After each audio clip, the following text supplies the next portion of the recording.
시청자 여러분 안녕하십니까? 남북의 창 시작하겠습니다.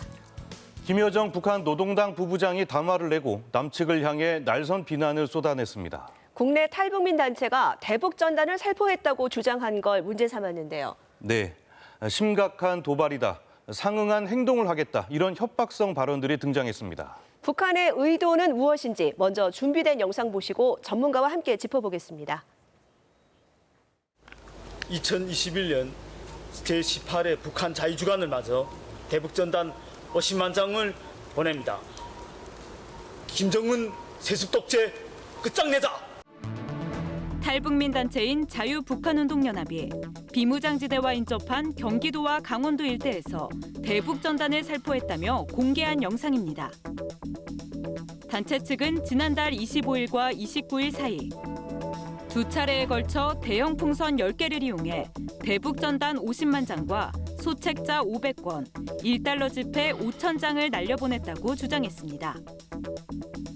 지난 3월 30일 대북전단 금지법 시행 이후 첫 살포 사례입니다.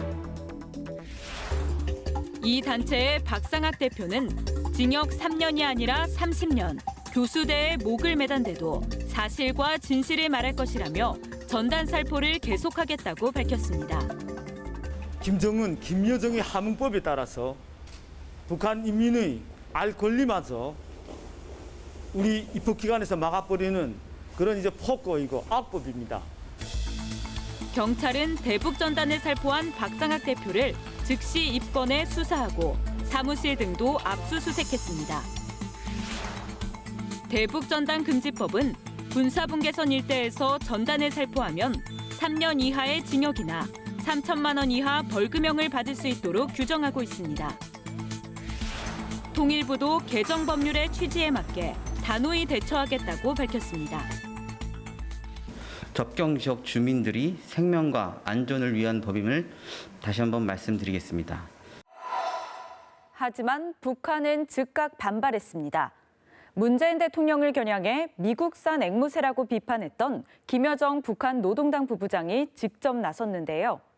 대북전단 살포에 대해 우리 정부 책임까지 들먹이며 상응하는 행동을 검토하겠다고 으름장을 놨습니다. 김여정 부부장의 대남 담화는 탈북민 단체가 대북전단을 살포했다고 공개한 지 이틀 만에 나왔습니다. 얼마 전 남조선에서 탈북자 쓰레기들이 또다시 기어다니며 반공화국 비라를 살포하는 용납 못할 도발 행위를 감행하였다. 김 부부장은 용납 못할 도발 행위가 일어났는데도 남한 당국이 방치했다며 이를 두고 볼 수 없다고 밝혔습니다. 심각한 도발로 간주하면서 그에 상응한 행동을 검토해 볼 것이다. 우리도 이제는 이대로 두고 볼 수만은 없다. 김 부부장의 담화는 모든 북한 주민들이 볼 수 있는 노동신문과 조선중앙TV에도 공개됐습니다. 지난해 6월 탈북민 단체의 대북전단 살포를 맹비난했던 김여정 부부장. 김 부부장의 담화 이후 북한은 군사적 압박 수위를 높이다가 남북 평화의 상징인 개성 남북공동연락사무소를 폭파시켰습니다. 이번 응징 조치는 절대로 다쳐서는 안 될 우리의 최고 존엄을 건드린 자들과 아무런 가책도 반성기미도 없는 자들로부터 반드시 죗값을 받아내기 위한 우리의 1차적인 첫 단계 행동입니다. 김 부부장은 지난 3월 담화에서 대남 대화기구인 조평통과 금강산 국제관광국을 없애버리는 문제를 검토하고 있다고 밝힌 상황. 북한이 다시 대북전단을 빌미삼아 한반도 정세를 급속히 냉각시켰던 1년 전 악몽을 되풀이할 수 있다는 우려가 나오고 있습니다. 결국은 남북관계를 더 파탄내는 것도 결국은 미국을 흔들 수 있는 아주 중요한 카드라는 그런 인식은 갖고 있어요. 지금 바이든 행정부가 동맹 관계를 가장 중시하고 있고 특히 이제 한반도에는 적지 않은 주한미군들이 지금 주둔하고 있기 때문에 이 남북 관계가 대결 국면을 간다면 결국 주한미군의 안전에도 상당히 부정적인 영향을 줄 수가 있어요. 이런 가운데 북한 당국은 철새, 바람에 날아가는 물건도 코로나19 유입 경로가 될 수 있다며 주민들에게 방역 차원의 대응을 주문했습니다. 바람에 날아가는 이상한 물건이 탈북민 단체의 대북 전단을 지칭한 게 아니냐는 관측이 나옵니다. 네, 그럼 여기서 봉영식 연세대 통일연구원 연구위원과 함께 더 자세히 분석해 보겠습니다. 봉 박사님 안녕하십니까? 안녕하십니까? 네. 지금 상황을 보면은 그 남북 공동연락사무소가 폭파됐던 지난해 6월 상황이 좀 떠오르는데요. 이제 김여정 부부장의 이런 엄포가 현실화가 된다면 그 대북전단이 또 그 이제 남북 관계 어떤 뇌관이 될 수도 있지 않을까 이런 우려가 나오는데 어떻게 보십니까? 예, 그렇죠. 저희들이 기억하기로는 작년 6월 16일이었죠. 100억 원 정도의 그런 예산을 들여서 공들여 지은 개성에 있는 남북 공동연락사무소가 흔적도 없이 사라졌습니다. 그 조치는 이제 북한 당국이 그 전부터 일부 탈북 단체가 북한의 정권을 비방하는 그런 전단 살포를 하는데 이것을 막는 책임이 있는 조치를 문재인 정부가 취하지 않으면은 남북 대화 재개는 생각도 하지 말아라. 경제 협력도 없다. 이런 경고를 날리고 시기를 둔 다음에 개성 연락사무소 폭발하는 강수를 두었죠. 그 기억이 생생하기 때문에 많은 국민들께서 또 정부 당국에서도 또다시 남북 관계가 파탄의 국면에 접어드는 것이 아닌가 걱정하신 건 당연합니다. 네, 이번이 대북전단금지법 시행 이후 첫 사례인데요. 말씀하셨다시피 북한 입장에서는 우리 정부가 이 법을 엄정하게 잘 집행을 하는지 좀 지켜보려는 의도도 있을 것 같습니다. 어떻습니까? 그렇습니다. 이 남북관계 관련 법 개정안이죠. 전단금지 살포법이라고 명명이 됐는데 이번이 첫 사례가 될 것입니다. 네. 북한 입장에서도 이번 조치가 이번 이제 대북 살포에 관해서 우리 정부 어떤 책임 있는 조치를 할 것인가를 지켜본 다음에 그 반응을 결정할 것이기 때문에 아직 남북 관계에 긴장이 조성되었다거나 아니면 새로운 위험이 있다고 예상하는 것은 아직 시기상조다. 아직은 긍정적인 요소가 상존하는 국면이다. 이렇게 말씀드리겠습니다. 근데 여기서 말씀드릴 수 있는 것은 이 법안이 어떤 여당 주도다, 야당 주도다, 보수의 시각이다, 진보의 시각이다.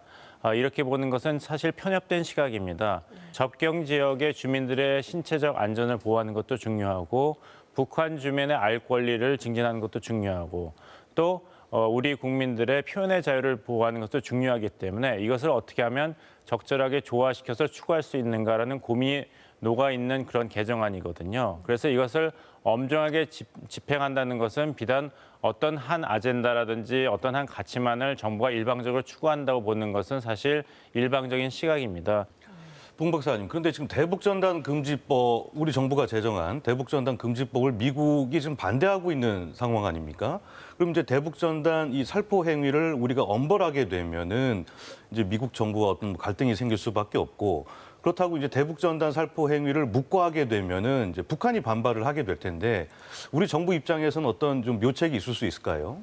북한 내 인권 상황을 증진시키는 데 도움이 되고 북한 주민들이 해외 정보를 객관적으로 잘 알 수 있고 또 대한민국 국민이 북한 인권 증진을 위해서 어떤 도움을 주거나 또 자신들의 알 권리를 행사한다면 미국 측에서도 아무 문제가 되지 않습니다. 그런데 문제가 되는 것은 이런 전단 살포 행위가 정치화되고 있거든요. 그러니까 과연 탈북민 전체의 의견을 반영하는 행위인가 아니면 일부 탈북 단체들이 특정 아젠다를 추구하는 상황에서 이루어지고 있는 것인가.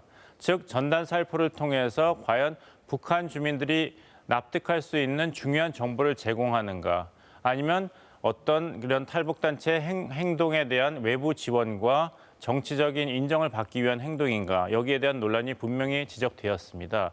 따라서 북한에 대해서 어떤 정보 전달을 하려면 제대로 북한 주민에게 정확하고 유익한 정보가 전달되는 방식으로 해야 되는데 이렇게 공개적으로 또 많은 논란을 불러일으키면서 행동을 한다면은 그 취지가 무색하게 되는 오히려 취지에 반하는 그런 행동이 된다는 것이죠. 이것을 미국 측에서도 잘 이해하고 있습니다.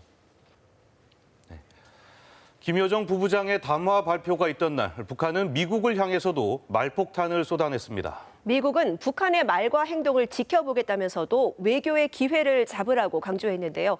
관련 내용 살펴보고 계속 이어가겠습니다. 출범 100일 만에 대북 정책 검토를 마친 미국 바이든 행정부가 대략적인 기조를 공개했습니다. Policy calls for a calibrated, practical approach that is open to and will explore diplomacy with the DPRK. 조율된 실용적인 접근법. 북한을 외교적 대화 상대로 인정하고 실현 가능한 협상을 벌이겠다는 의미로 풀이됩니다. 일괄 타결로 요약됐던 트럼프식, 전략적 인내로 불렸던 오바마식과도 차별화되는 대북 정책으로 평가됩니다. 하지만 북한은 바로 다음 날 김여정 부부장의 담화와 함께 미국을 향한 비난 담화를 쏟아냈습니다. 권정근 외무성 미국 담당 국장은 바이든 대통령의 미국 의회 연설을 문제 삼았습니다. We're going to be working closely with our allies to address the threats posed by both of these countries through diplomacy as well as stern deterrence. 권 국장은 미국이 대북 적대시 정책을 추구하겠다는 의미가 고스란히 담겨 있다면서 미국은 매우 심각한 상황에 직면하게 될 것이라고 압박했습니다. 북한 외무성 대변인은 미국이 최고 존엄을 모독했다면서 반드시 후회할 것이라고 응수했습니다. 미국 국무부 대변인이 북한을 세계에서 가장 억압적이고 전체주의적인 국가 중 하나라고 표현한 데 대해 반발한 겁니다.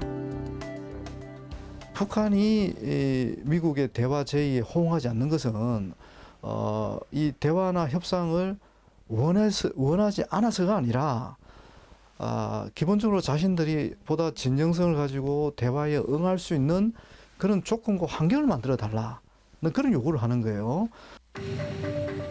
북한이 도발 가능성까지 열어두자 주요 7개국 G7 외교장관 회의에 참석한 블링컨 미 국무장관은 미국의 대북 정책이 외교적인 해법에 초점을 맞추고 있다고 강조했습니다. 앞으로 북한의 말과 행동을 주시할 거라고 경고하면서 외교적인 대화에 나설 것을 촉구했습니다. I hope that North Korea will take the opportunity to engage diplomatically and to see if there are ways to move forward.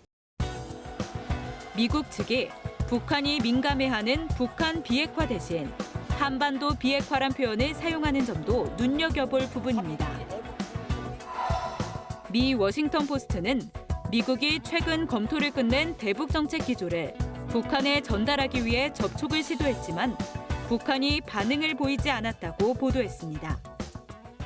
당장 제재 완화를 통해서 북한을 협상 테이블로 이끌어내기 힘든 상황에서는 우선 과도기적으로 종전선언을 약속함으로 인해서 북한을 대화 협상 테이블로 이끌어내는 것이 아주 현실적인 그런 방법일 수도 있겠다. G7 외교장관들은 북한을 향해 도발을 자제하고 비핵화 협상에 참여하라고 촉구하면서 미국의 새 대북 정책에 힘을 실었습니다. 국제사회가 북한 문제 해법에 대해 공감대를 이뤄가고 있지만 북미 간의 접점 찾기는 쉽지 않은 분위기입니다. 네, 지난 일이었죠. 이 김여정 부부장의 대남 담화와 함께 이 미국을 향한 비난 담화 2건이 연달아서 나왔습니다. 북한이 미국을 향해서는 강경 발언을 쏟아내면서도 그 수위를 조금 조절하는 모양새인데 어떻게 보십니까? 예, 그렇습니다. 이제 북한이 원하는 요구사항을 이야기하면서도 그 수위 조절을 함으로써 북한이 대화를 거부하는 것은 아니다. 이런 메시지를 미국 측에 전달하려는 의도가 돋보였죠. 그 외무성 대변인의 담화라든지 북미 담당 국장의 명의로 발표가 됐으니까요. 그리고 호전적인 정책을 포기해야 된다. 안 그러면은 어떤 결실 있는 외교적인 대화를 기대할 수가 없다. 고로 우리는 서두르지 않는다. 이런 메시지였습니다. 그러니까 북한이 대화에서 완전히 등을 돌리거나 문을 닫은 것은 아닙니다. 박사님, 그러면 그 미국 워싱턴 포스트 보도가 사실이라면 미국은 계속 그 지난 3월에 이어서 그 대북 접촉을 시도를 하고 있는데 북한이 계속 지금 그 거부를 하는 상황이란 말입니다. 그 어떤 조건이 만들어져야 북한이 대화의 장으로 나올 것 같습니까? 북한이 원하는 것은 아무래도 대북 제재 완화죠. 근데 대북 제재 완화와 상응하는 대가를 치르려면 미국 측에서는 검증 가능한 그리고 완전한 한반도 비핵화에 대한 북한 측의 입장을 받아야 되거든요. 또 대화와 협상 접촉을 시도했지만 북한이 응하지 않았다는 것은 사실 지금 북한으로서는 그 엄중한 문제가 많거든요. 지금 코로나 사태도 있고 경제난이 있고 그래서 흔들리는 국내 체제를 바로잡고 기강을 세워야 하기 때문에 대북 정책의 어떤 뚜렷한 노선을 취하기에는 아직 시기상조고 지금은 국내 문제 해결에 집중하는 모습을 보이는 것은 어떻게 본다면 당연한 것이겠죠. 네, 오늘 박사님 말씀 감사합니다. 감사합니다.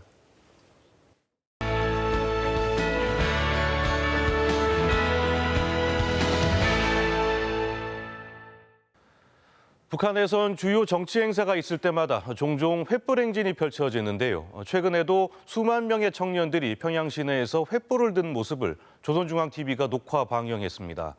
북한에서 횃불은 어떤 의미가 있을까요? 요즘 북한은에서 알아보겠습니다. 어둠이 내린 평양 김일성 광장에 형형색색의 횃불이 넘실댑니다. 활활 타오르는 열기에 얼굴을 그을릴 정도로 바짝 붙어선 청년들. 마스크도 쓰지 않은 채 일사불란하게 모였다 흩어지며 선전 문구와 당을 상징하는 그림들을 형상화합니다. 우렁찬 구호도 울려 퍼지는데요.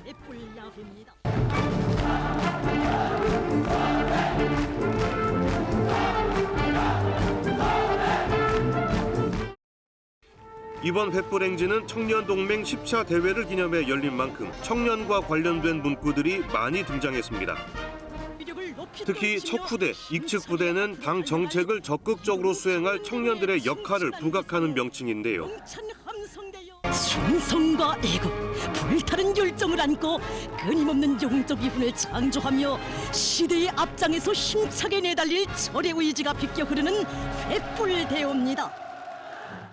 횃불 행진을 선보이기 위해 수만 명의 청년들이 몇 개월씩 연습에 매달렸다고 합니다. 북한에서 횃불은 사회주의 부흥을 의미하는데요. 노동당 창건 기념일 등 주요 정치 행사가 열릴 때마다 북한 당국은 내부 결속을 다지기 위해 대규모 횃불 행진을 벌이고 있습니다.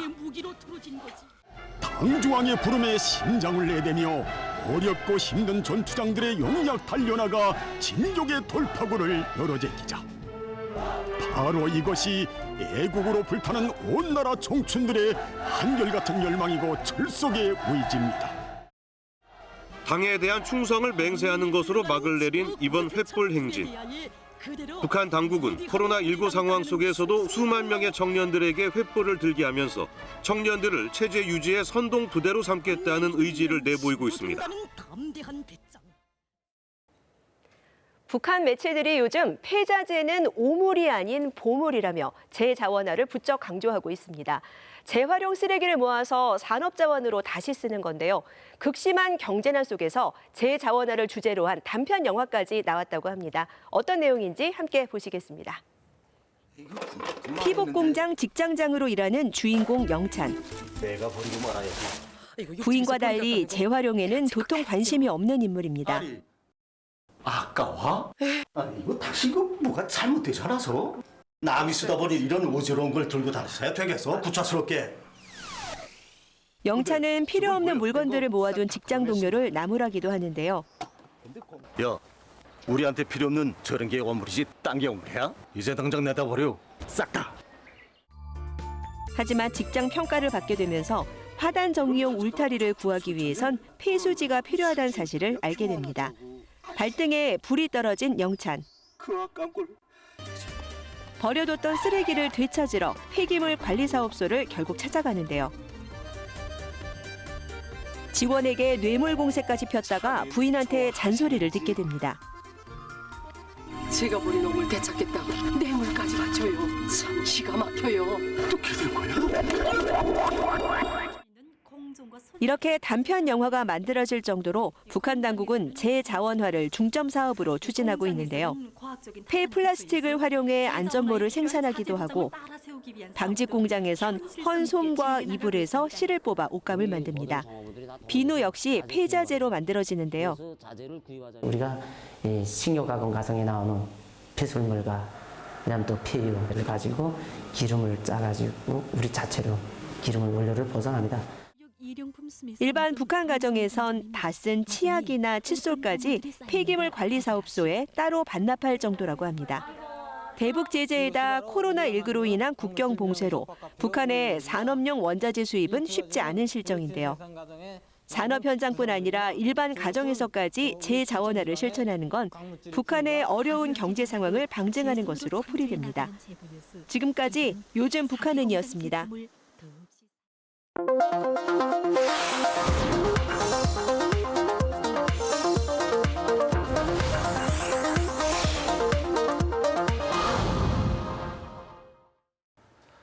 최근 세기와 더불어라는 제목의 김일성 북한 주석 회고록이 국내에서 출판돼 논란이 일고 있습니다.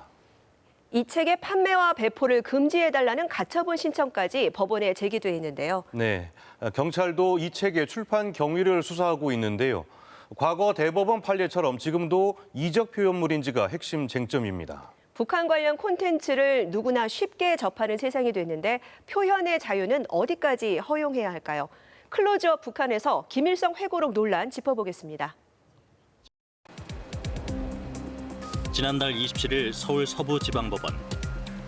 김일성 북한 주석 회고록 세기와 더불어의 판매, 배포, 금지, 가처분 신청 첫 신문이 진행됐다. 가처분 신청을 낸 시민단체 변호인은 세기와 더불어가 국내 실정법과 국가보안법에 어긋난다는 입장을 거듭 밝혔다. 허위와 조작으로 그 회고록을 방대한 내용을 적은 것이 일반인에게 제한 없이 유통된다는 것은 헌법 3조 4조 원리를 침해하고 실정법 국가보안법을 침해한다고 판단되어 가처분 신청을 내게 되었습니다. 세기와 더불어가 제한 없이 판매, 유통될 경우 한국 사회에 미칠 파장이 클 것이라고도 주장했다. 이런 책을 만약에 유통시키게 되면은 북한 간행물 중 유통시키지 못할 책이 없게 됩니다. 누구의 말처럼 광화문에서 김일성 만세를 부르는 것이 일상이 되는 그러한 결과를 초래하게 되게 됩니다. 해당 책을 출판한 출판사 대표 김승균 씨의 입장은 달랐다. 남북민간교류협의회 이사장을 지낸 김승균 씨는 9년 전 당국의 승인을 받고 이 책을 연구기관 등에 공급하기 위해 들여왔다고 주장했다. 제가 특수자료 취급 기관장이기 때문에 이거 가지고 들어오는 것은 합법적으로 가지고 들어온 것입니다. 9년 만에 출판을 결정한 데는 얼어붙은 남북관계에 화해의 계기를 제공하는 의미가 있다고 전했다. 책의 출판을 계기로 해서 북한과 대화를 할 때 우리가 적극적으로 남북 화해를 갖다 추진하고 있다는 걸 보여줄 수 있는 그런 계기가 난 됐다고 생각을 합니다. 회고록 출판이 역사 왜곡이다, 국가보안법 위반이다 이런 논란에 휩싸이면서 서점들은 판매를 중단했다. 경찰도 이 책의 출판 경위 수사에 착수했다. 세기와 더불어는 1992년 김일성 북한 주석의 80번째 생일을 맞아 출판된 회고록이다. 총 8권으로 발간된 책에는 김일성 주석의 어린 시절부터 항일운동까지의 삶이 구술돼 있다. 수령님의 로작 출판 사업을 최상의 높이에서 보장해야 한다고 하시며 위대한 선고님께서는 이 사업에 온갖 심혈을 기울이시었습니다. 북한에서 최고 지도자를 다룬 도서는 주체사상 강화와 김씨 일가 우상화에 목적을 두고 있다. 항일혁명 투쟁과 관련된 회상록이라든가 실화라든가 이야기들이 여러 버전으로 나와 있는데요. 특히 이제 이 세기와 더불어는 김일성 주석이 직접 자신의 육성으로서 담은 이야기이기 때문에 북한에서 무게 비중이 좀 남다르다라고 할 수 있습니다. 뜻깊은 4.5를 맞이한 4.15 문학 창작단의 작가들은 위대한 태양의 전서인 오보이 수령님의 회고록 세기와 더불어를 받아 안던 24년 전의 나날을 뜨겁게 되새기고 있습니다. 출판된 지 30년 가까이 지났지만 북한에서는 여전히 이 회고록을 통해 주민 사상훈련을 진행하고 있다. 회고록이 나온 때로부터 정말 많은 세월이 흐르지 않았습니까? 그렇지만 우리 민들은 지금도 회고록이 굴줄을 돋우면서 바로 여기에서 이 수령님의 그 따뜻한 음성과 그 자유로운 재치를 느끼고 있는 것입니다. 그러나 책 자체가 김일성의 구술에만 의존하고 지도자 우상화를 위한 선전물인 만큼 역사적 객관성과는 거리가 있다는 평가다. 세계와 더불어라고 하는 것이 북한의 어떤 역사를 살피는 데 있어서 간접적인 영향을 미칠 수는 있겠지만은 그 자체가 정사로서의 역할은 좀 매우 미약하다고 보고 있고요. 이 회고록이라고 하는 양식 자체가 가지고 있는 특성과 한계가 있기 때문에 그걸 그대로 뭐 역사에 반영하거나 그렇게 보는 것은 아니라고 보고 있고. 이러한 이유 때문에 우리나라에선 김일성 주석의 회고록이 일찌감치 이적 표현물로 분류됐다. 세기와 더불어 출판 당시 대검 공안부는 즉시 이 책의 국내 반입과 배포를 금지시켰다. 수사당국이 주사파 검거에 주력하고 있는 가운데 국내의 한 출판사가 김일성 회고록을 출판하려다가 경찰의 압수수색을 받았습니다. 당시 6만 권의 세기와 더불어가 전량 압수됐고 출판사 대표도 구속됐다. 2011년에도 대법원은 정모 씨가 미국에서 구매해 들여온 세기와 더불어를 이적 표현물로 규정했다. 이번에 세기와 더불어 판매와 배포 금지 가처분 신청을 낸 단체 역시 2011년 대법원 판례를 근거로 위법을 주장하고 있다. 30년 가까이 이어진 세기와 더불어 출판 논란. 과거와 비교하면 그 파장은 상대적으로 크지 않은 것으로 보인다. 시민의식이 높아지면서 단순히 출판물을 놓고 북한 사회에 동조하지는 않을 거라는 의견이 제기되고 있다. 그만큼 공산국가와 자유민주주의 국가에서 체제 경쟁이 끝났다는 반증 아니겠습니까? 막 그런 것을 다 감안해서 이러한 이 세계와 더불어라는 출판물 이것이 출판되고 소지하는 그런 부분에 대해서 찬반 논쟁이 상당히 약화된 것이 아니겠냐 그런 생각이 듭니다. 나아가 인터넷과 소셜 네트워크의 발달로 북한 관련 콘텐츠를 접하기 쉬워진 시대적 환경을 고려해야 한다는 목소리도 있다. 인터넷만 검색해도 북한 책을 소개하는 영상들을 쉽게 볼 수 있는 상황에서 굳이 국내 출판을 막을 필요는 없다는 주장이다. 현실적으로는 우리 책의 TV를 통해서 북한의 노동당 대회라든지 열병식도 볼 수 있는 그런 상황 아니겠습니까? 그런 것을 볼 때 아마 지나치게 국제사회를 비롯한 모든 분야에서 첨단 과학에 의해서 변화되어 가고 있는데 단지 우리 책의 일부 사람들만이 이념의 잣대에 갇혀 있는 것이 참 안타까운 모습이 아닌가 생각됩니다. 반면 세기와 더불어 출판이 현실 인식과 비판적 사고가 부족한 학생들에게 잘못된 역사의식을 심어줄 수 있다는 우려의 목소리도 있다. 표현의 자유 앞에 국가보안법 자체가 흔들릴 수 있다는 주장도 나오고 있다.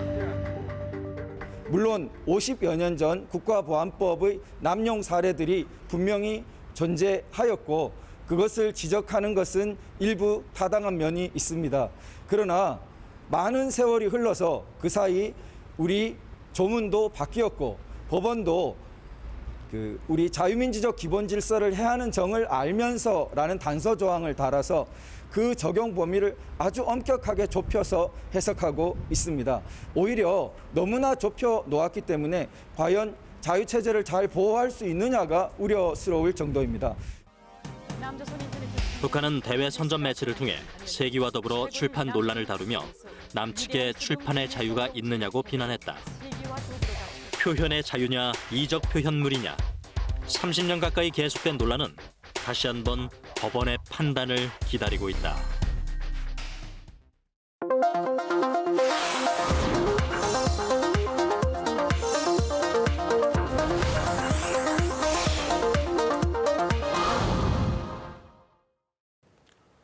철만은 달리고 싶다. 강원도 철원 백마고지 근처에 표지판 글귀입니다. 1951년을 마지막으로 북한과 연결되는 모든 철길이 끊겼는데요. 네, 70여 년 분단의 세월 동안 막혀 있었으니 열차가 얼마나 달리고 싶을까요? 최혜원 리포터가 남북 간 철도 연결의 역사를 취재하고 오셨다고요. 네, 남북한 철도의 역사를 하나하나 짚어보니 분단의 아픔을 뼛속 깊이 느낄 수 있었습니다. 네, 그런데 그 남북 철도가 연결되기를 바라면서 행진을 하는 분들이 계시다고요? 네, 맞습니다. 남북 철도 잇기 대행진인데요. 4월 27일 부산역에서 출발해서 장장 90일 동안 임진각까지 550km를 걸어갈 계획이라고 합니다. 지금 저와 함께 평화의 행진을 함께 따라가 보실까요? 경상남도 양산의 한 아파트촌. 20여 명의 시민단체 회원들이 줄을 지어 걸어갑니다.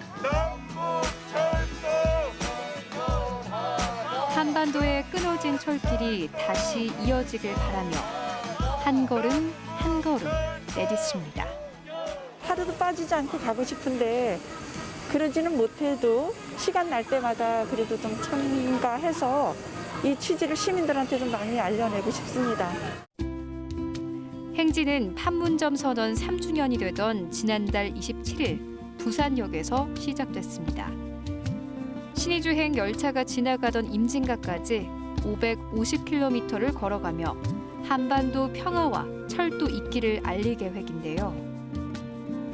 남북 철도 연결을 상징하는 대형 조형물도 만들어 행진을 이어가고 있습니다.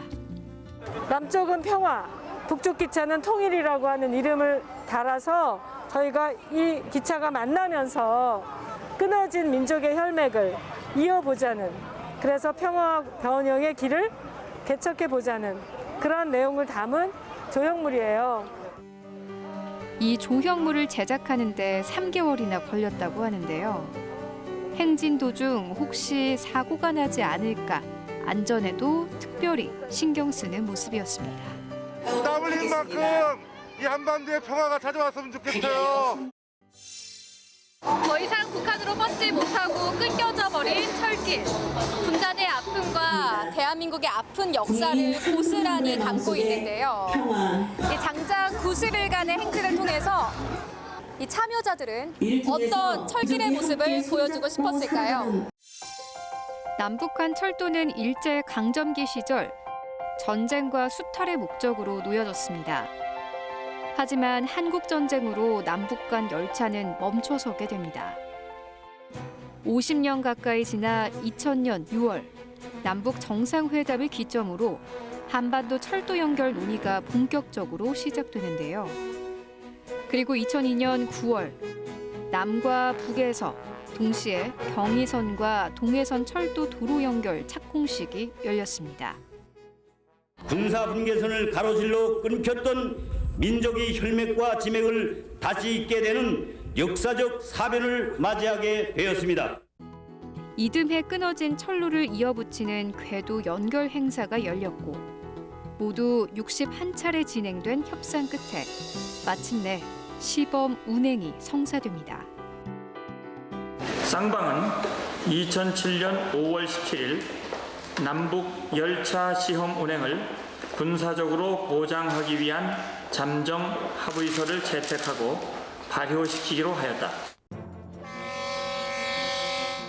한국전쟁 때 멈췄던 경의선 열차는 2007년 5월이 돼서야 56년 만에 개성을 향해 출발했습니다. 그리고 동해선 열차는 금강산역을 출발해 고성 제진역에 도착했는데요. 끊어진 민족의 혈맥을 다시 연결한다는 민족사적으로 매우 중요한 의미를 가지고 있습니다. 멀지 않은 앞날에 삼천리 강터를 내달리는 통일 열차로 될 것입니다.